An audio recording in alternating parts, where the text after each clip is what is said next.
You're listening to the Sales Development Podcast, the only audio forum focused and dedicated 100% to sales development. If you care about growing your skills and getting more new sales appointments, pipeline, and closed-won deals, you came to the right place. Subscribe to the show on YouTube, iTunes, or Spreaker, and be sure to go back and listen to all the episodes for the best strategies, tips, and tactics out there on running a high-performance sales development program. And now, your host, founder and CEO of Tenbound at tenbound.com, David Delaney. CRM has been proven to limit sales reps' responsiveness, persistency, and cadence. It's a design flaw, and it's losing you deals. That is why today's sales leaders use sales engagement platforms like Vanillasoft. Check it out. Go to vanillasoft.com and start your free trial. Hello, everybody. Welcome to another edition of the Sales Development Podcast. This is super exciting. I have a guest that I've been connected to on LinkedIn and following his work for some time, and now is the perfect time to get him on the show. Author of a new book called Create Togetherness, which we're going to dive into, international keynote speaker, and a business consultant, CEO of JD2 Consulting, Mr. Jeff Davis. How you doing today, sir? Hello. Thank you for having me on the show. I appreciate it. And there's so many more things, Jeff. I mean, you've got a podcast that you're running. You're working with some of the top clients on the leadership level. I cannot wait to dive in because from a sales development perspective, I mean, we are right in the, crosshairs of alignment. And you've written this amazing book, diving into it as an expert. Thank you so much for coming on the show. And let's dive in. This book is a labor of love. This is something you've been working on for a long time. How did you come up with this? And, what made you want to dive into this topic? Yeah, to be really transparent, I wrote the book out of frustration. I truly have a passion for sales and marketing. I always joke with people, I say I'm a marketer with the soul of a salesperson. I started my career in sales. And it really bothered me that we didn't get each other. And I didn't really understand that until I became a marketer, of like the missed opportunities that happen when we just don't understand how to work together. And so through my client engagements and speaking and talking to practitioners and, the podcasts, thealignmentpodcast.com, all those conversations, I have gotten so many new experiences and perspectives and I wanted to put that all into a document or some type of form so that people could have it all in one place, right? To make it easier for sales and marketing leaders to sit down at the table and say, like, how do we actually attack this? Because there are a lot of moving parts, a lot of variables, and a lot of different things to really, truly, effectively transform the organization into being more aligned between sales and marketing. It's not something that happens over a couple of days or weeks. This is a true transformation of the business. So I wrote the book, to be honest with you, to be a strategic roadmap for that sales and marketing leader that sit down at the table and say, hey, we want to do this differently. We want to do this together. How do we start? And that really is the reason that I wrote the book. Okay. So you could take this and sit down. It's a strategic roadmap. So you can take this and go, okay, I agree. The alignment is not working well at my company. I want to be a leader in this.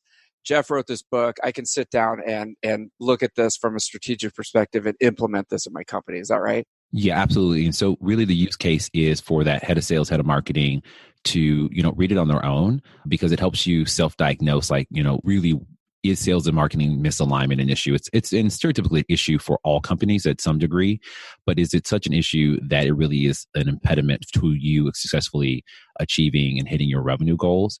And then really that sales and marketing leader sitting down and having a robust conversation about what is the reality of the business, and then also being able to present this to the CEO. Because at the end of the day, before you start any alignment transformation in the organization, the CEO has to sponsor it. Period, point blank, in the story.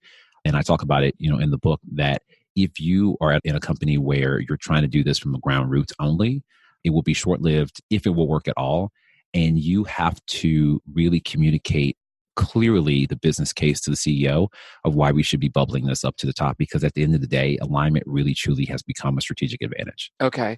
And so is that why you see out there's a tremendous amount of misalignment between these two departments? Because if it doesn't come from the top down, it seems like you said, it can kind of die on the vine. Yeah, and there's a couple of things that go into that. One of them is you definitely need the CEO to be the face and the voice of alignment, because especially as you get into large organizations, you're just going to have, and let me just say it what it is that you're going to have middle managers that have been in their roles for quite some time and have considered themselves to be successful, and rightfully so, say, I don't want to change. This is how I've done it. It's always worked this way.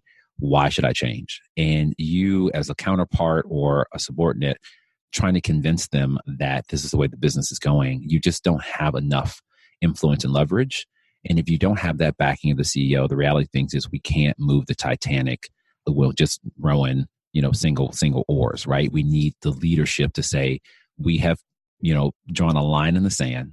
We have said that this is something that's important to the business. It's a part of our strategic business initiatives, and that we are going to focus on strategically aligning sales and marketing. And this is the way that the world is going to be now. And if you're not okay with that, that's great. You may not want to be a part of this organization anymore. Got it. Okay. So if someone is listening to this, they're like, okay, I've identified that we have misalignment. I'm ready to stick my neck out, kind of. I mean, you kind of have to, right? And take this up to the CEO. What are some of the things that they should do, to get that ball rolling? Yeah, sure. So beyond obviously giving them the book, right? Right. A great Christmas gift for the whole family. Everybody's concerned about alignment. And the CEO and everybody in the C-suite. Buy it now, Amazon.com or createtogethernessbook.com. There you go. That is not a shameless plug at all. Createtogethernessbook.com. All joking aside. But no, seriously, it's really about sharing the business case for the CEO. So we have to talk in terms of the CEO, right?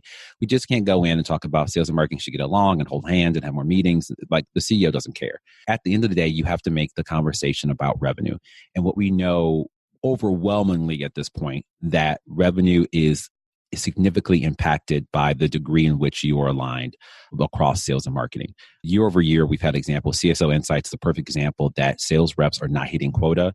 When they started tracking back in 2014, it was 63%. Now we're at 54.3%. It continually drops year over year. So I argue that we have more technology, we're hiring more reps, we're doing more and more and more, but we're continually not being able to hit quota. That means that the volume play and the volume approach is not working. We're going to have to start looking at efficiencies and effectiveness and productivity and helping people get better at selling and marketing, because the reality of things is that the relationship between the modern buyer and seller has completely changed. And that's what most companies are not addressing. And so when you get it right, Aberdeen, amongst other folks, has some really compelling data as well. They show in a numerous amount of metrics that are directly tied to year-over-year revenue growth, aligned companies significantly outperform their unaligned or misaligned counterparts. So that's why when you go to the CEO, we need to start having those conversations about, if we don't move the needle in the alignment between these two teams, here is what the cost of inaction is. We're going to continue not to be able to hit quota. We're going to continue to lose to our competitors that are doing it differently. And we're at a stage now that we have the opportunity to start addressing how we should be interacting with the modern buyer. The longer we wait, the harder it's going to be able to catch up. And I share that this is accelerating as we get more technology and the modern buyer starts to get even more savvy. It's going to get harder and harder, and you're going to be playing defense against your competitors. Big time.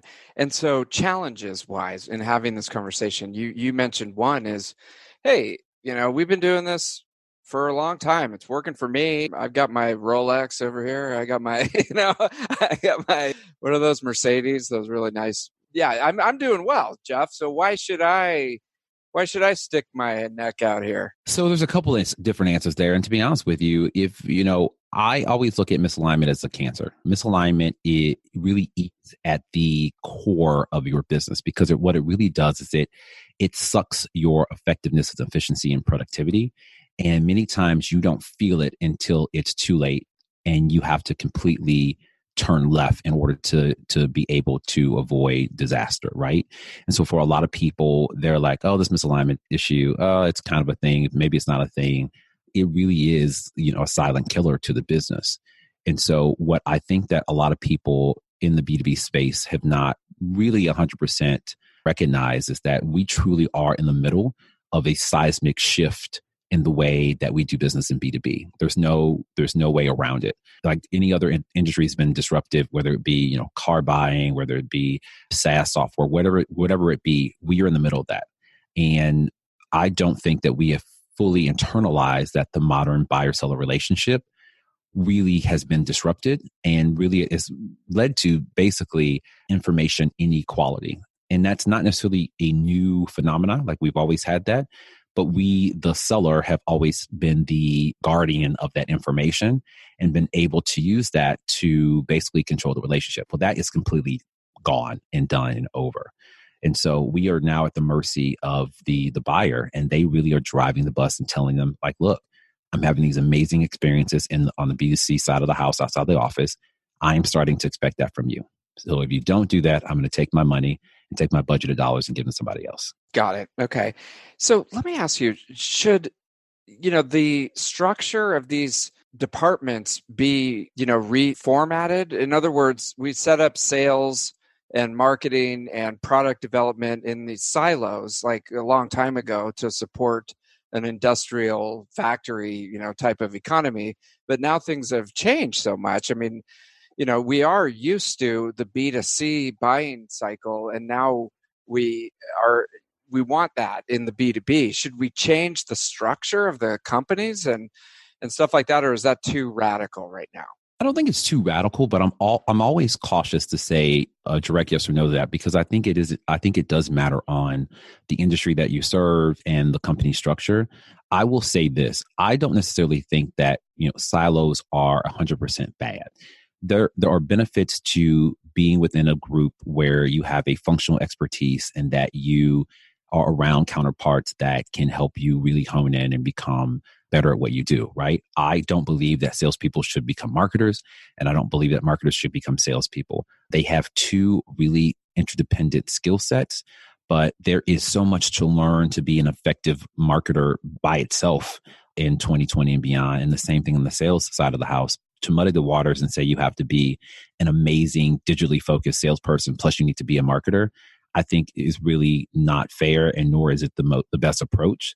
However, I lean on leadership to say, if we keep these silos, which is completely fine, we have to aerate them so that there is information flow across the aisles. And that's a leadership thing, right? We need to be meeting frequently. We need to make sure that we have aligned goals. We have a vision for what we're trying to do, and that we are continuing to promote this cross-functional collaboration at all points. Because at the end of the day, if we're not operating as one system, one revenue generating system, then you really at the end of the day are shooting yourself in the foot. 100%. I mean, and so if we're going into SKO season, right, and we're going to have a lot of the key players in the same room.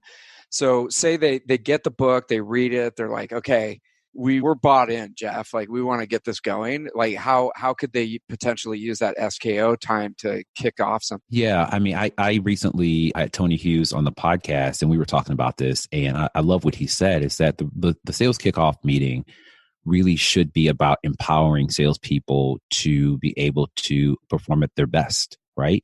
And so, why I always advocate for marketing being in the room, and I'm hoping that is becoming more common, I think that it is that as a salesperson, I want to know, what is marketing doing to support what I need?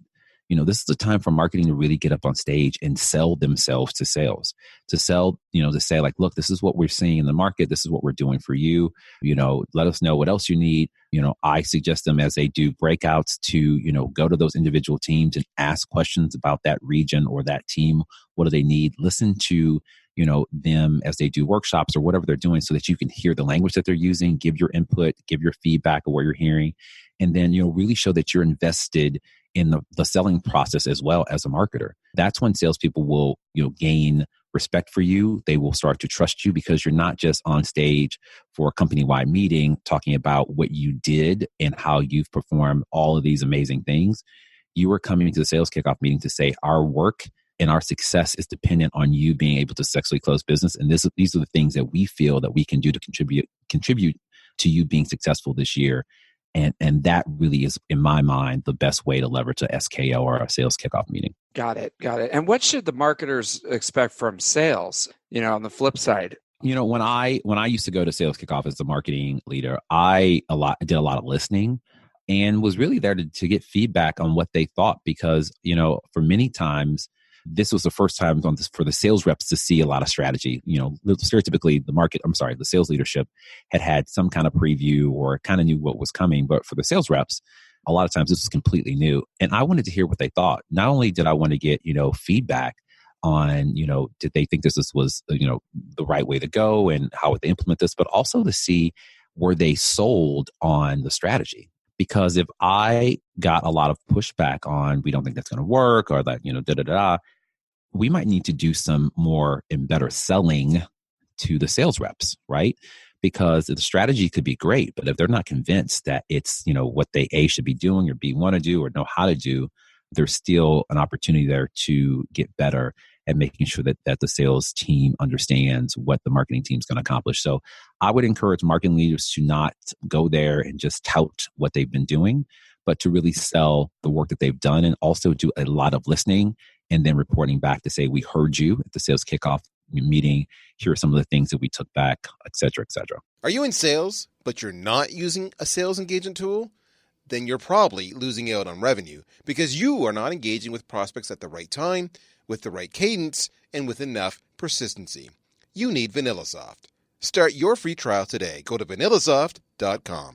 Yeah, because you got that classic situation, and this is something that you're trying to address really with your work and with Create Togetherness. Is the classic situation is like the sales team is over going, I never get any leads and marketing sucks. And, they're just creating all these pens and, all these swag and they're not getting me anything. And then the marketers are like, dude, we just spent like $100,000 on a booth to go to Dreamforce and you guys didn't call any of the leads. That's where you're coming in with this thing. Do you know how many people I've worked with that, sales knows, to your point, that we spent X amount of dollars on a booth, and there's never a readout or a report to the success of that particular event ever. Yes. And so it all goes into a black hole. And I'm looking at the marketing team and leadership. I said, you need to read out to the salespeople what was the output or outcome of that particular event or trade show or whatever it is, to say, hey, this was a great investment.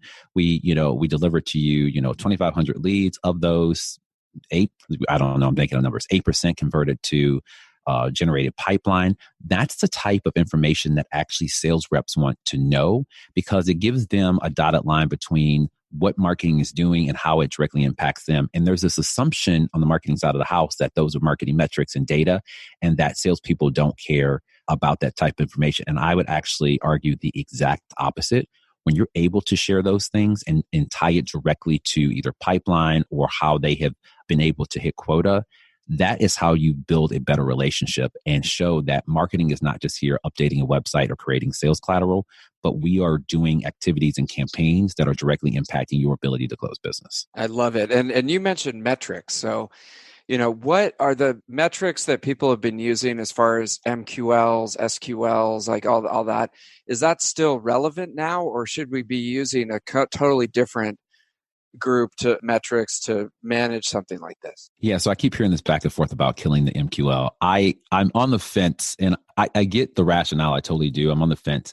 I think what the more important thing for me is looking at the overall revenue engine, the sales and marketing system, and seeing, are we able to efficiently and effectively generate new business? And so you can't have that visibility if you're operating solely from a data standpoint in a silo, right? So I kind of liken it to, on the sales side of the house, you trying to operate a really complex system, but you have your hand over one of your eyes, right? You lose depth perception. You don't see the nuance.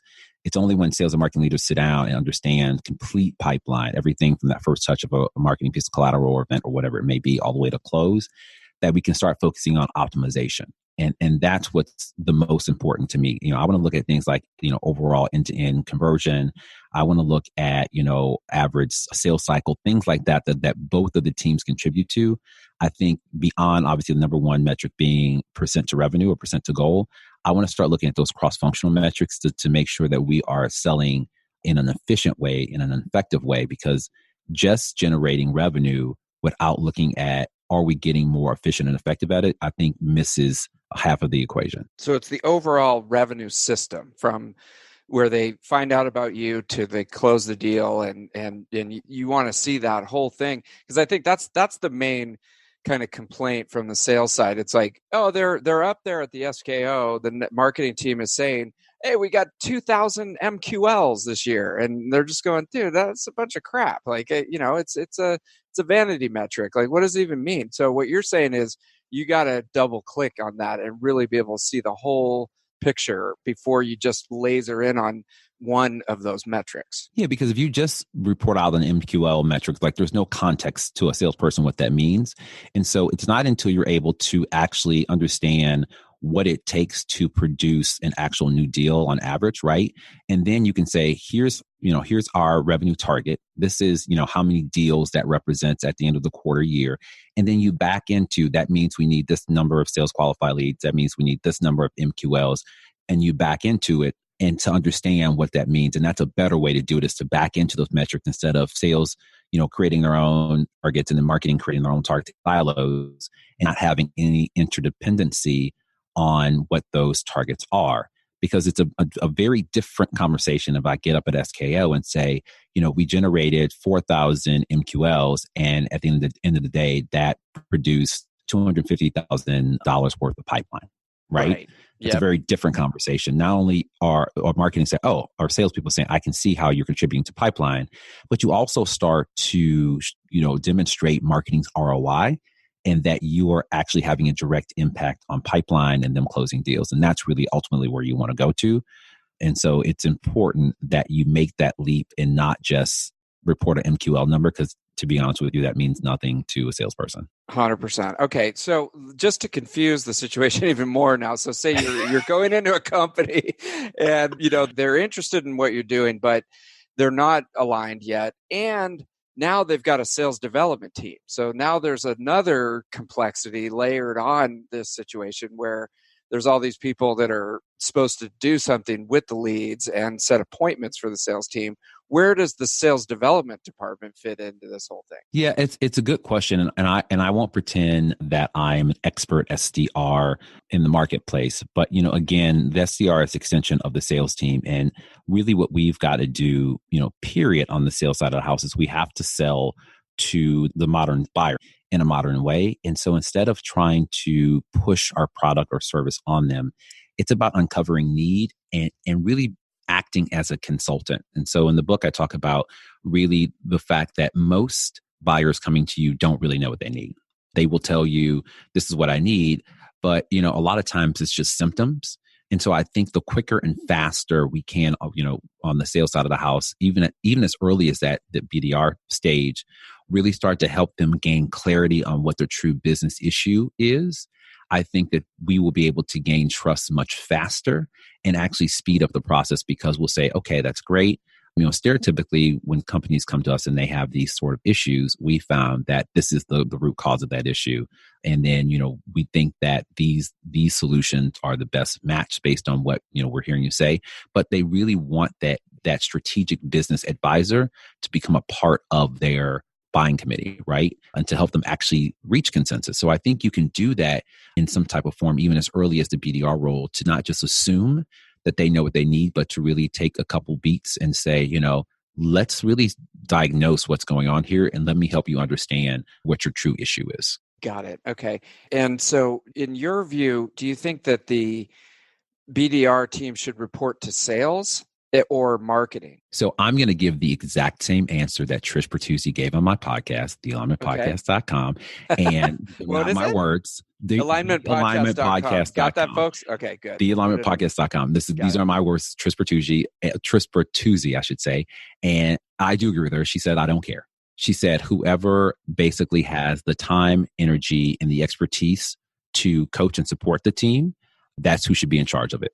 What I'll add to that is I do think that it depends on what the majority of their activities are, whether it be inbound or outbound. I think that is also an indicator of where they should support to. But I do, and I say that because when she said it, I actually really, really laughed. And I said, oh, okay, I kind of get it. So I want to share it. But I do think it's true. But I do think the majority of the activities, mostly an inbound team, they probably should sit under marketing. And it's mostly outbound team, they probably should sit under sales. Got it. Okay. And so should they come to the SKO too, the BDRs? If they are a part of the customer experience, which they are, they should be there. Got it. Okay. And then how do you work with SKO? So everybody gets the book, everybody orders the book in bulk from you. And then you go out and do you have a set program that you run everybody through, or is it more of like educating them on what this whole thing is? Yeah, so I customize all my interactions to the client, what they need. Stereotypically, I'm brought in as the opening keynote to really set the tone for, we are going to work together in a different, sales and marketing are going to work together in a different way in 2020, and to really help them understand why that is, what that looks like, and what they can expect from the organization. And then depending on what the client needs, I can do breakout sessions with leadership and really go into deeper dive into the elements from the book that, depending on what they need, whether that be really talking about the 3 pillars of alignment: transformation, data, process, communication, and giving them an overview of that, or doing a little bit deeper dive workshop, depending on timing, or we can really have discussions on how do we, set some really appropriate strategies around how we're going to change the way that we look at data. So it's really, again, always up to the client, but that opening keynote, I think, really sets the stage for people, across sales and marketing to understand that we're one team, one revenue generating team, and that we need to start acting as such. And what I really focus on beyond just, stats and processes and all those things that need to happen is the reason that this relationship has been so dysfunctional for so long. And when I say dysfunction, I don't mean that sales and marketing are fighting and brawling in the hallway and threatening each other. Because that's when you hear dysfunctional, that's what you think. When I say dysfunctional, I mean that we aren't able to appropriately leverage each other's strengths and natural abilities in a way that helps us accomplish our goals in a more effective way. That's what I mean by dysfunctional. And so the reason that we continue to operate like this is that we just don't know each other. And so I focus on that sales marketing relationship, because what I say is when you understand what a marketer or what a salesperson does and how you can leverage them, it completely changes the relationship and makes it much easier to build a system and build a team that's all focused and all moving in the same direction. That's really interesting, because to some extent, it's like, come on, people, let's grow up here. I mean, really, like we need to all row in the same direction, because at the end of the day, the more revenue that we bring into the company is job security. We're all going to be better. And it's like, stop, complaining about different things. Come on. But anyways. Yeah, no. And I hear you. And I'm really compassionate, because I realize that for a lot of people, they have never known sales and marketing to operate any differently. Most of us haven't, right? Like we've been like this for so long that people have come to assume like this is just the way it's supposed to be. And so, I don't get upset with people, because I understand, most prime example I'll share with you. I was at a conference a couple years ago, keynoting. I got off the stage. The sales leader ran up to me and he said, I really appreciate you for opening my eyes on the fact that I should be interacting with my marketing counterpart in a different way. And he said, we have a good relationship. We're cordial. We don't have no issues, but I just don't know how to work with them. I've been a sales guy all my life, and I wouldn't know the first thing to ask them what to do. And I think that's what's happening. We have forgotten that we don't really know each other. The average salesperson, if you ask them what marketing does, they would look at you with a blank stare and probably say something that was completely off base. Right. And vice versa. Totally. It's a completely different job. I mean, it's completely a different expertise. And I like what you said about, it's not that marketers have to become salespeople. It's not that salespeople have to become marketers. The silos have a value, because you want to build this expertise. But I like the word you said is aerate the silos, and through that understanding. And so you can actually facilitate this in the SKOs through the work that you do in keynote speaking. 100%. And I was really thoughtful, and my editor probably wanted to literally throw me off the building. But I was really thoughtful about the subtitle, because there really are 2 transformations that we need to be doing simultaneously. Is that not only do we have to transform the relationship between sales and marketing and become more aligned, but for most companies, we have to learn how to sell and market in a way that connects with the modern buyer. We have to transform our own function, right? We can't market like we marketed, 5-10 years ago. It's not relevant and it doesn't connect. And we also can't sell like we did 5 or 10 years ago. So there's two there's two things happening at the same time, which I think makes it complicated and maybe a little frustrating for companies. But I specifically wrote the subtitle as Transform Sales and Marketing in order to be able to have a little nuance there that not only do we have to transform our relationship and become more aligned, but we also have to change the way that we look at what we do. Got it. Well, Jeff, dude, I'm excited, man. 2020 is going to be awesome. It's going to be amazing. This is a year of alignment. This is the year of alignment. I mean, this is awesome, dude. And it's funny because 2020, the same number. I just thought about that right now as we were talking. Yes. I know. I mean, I think that, we don't know what's coming up ahead in the economy. And it's like, this is kind of a jalopy mess at a lot of companies. I mean, they need to really tighten up on the alignment here. And the book is just at the perfect timing. We're going into SKO season. How do we get the book? How do people get in touch with you so they can get you to come to their SKO? Absolutely. So best way to purchase the book is go to createtogethernessbook.com. You'll get all the details and be able to purchase there. Also, my website is meetjeffdavis.com. You can find more information about keynoting and executive workshops and also consulting engagements if that is appropriate. I also encourage folks to subscribe and tune into my podcast, which is thealignmentpodcast.com. I'm having conversations with leading voices in sales, marketing, leadership, and then one area I call human collaboration. So these are neuroscientists and psychologists, all focused on talking about how we strategically align these two teams in order to move the conversation forward. So any B2B revenue leaders that are struggling with aligning their teams that just want to hear several different perspectives, I encourage you to tune into the show. It's a great show with a lot of different folks that are, in business, outside of business, just trying to have a holistic conversation. So that's thealignmentpodcast.com, meetjeffdavis.com, and then last but not least, createtogethernessbook.com. So, and then obviously LinkedIn, which is where you found me. Yeah. We'll get all those links into the show notes. And Jeff, this has been very enlightening. I'm excited to dive in, and thanks for coming on the Sales Development Podcast. Absolutely. Thank you for having me. It was a wonderful conversation. Thank you for listening to the Sales Development Podcast, the only audio forum 100% focused and dedicated to sales development, with your host, David Delaney. Please be sure to subscribe to the show on YouTube and take a moment to leave us a review on iTunes. Your support makes our show possible. If you are struggling with your sales development program, contact us at tenbound.com for a no-obligation exploratory call. Again, that's tenbound.com.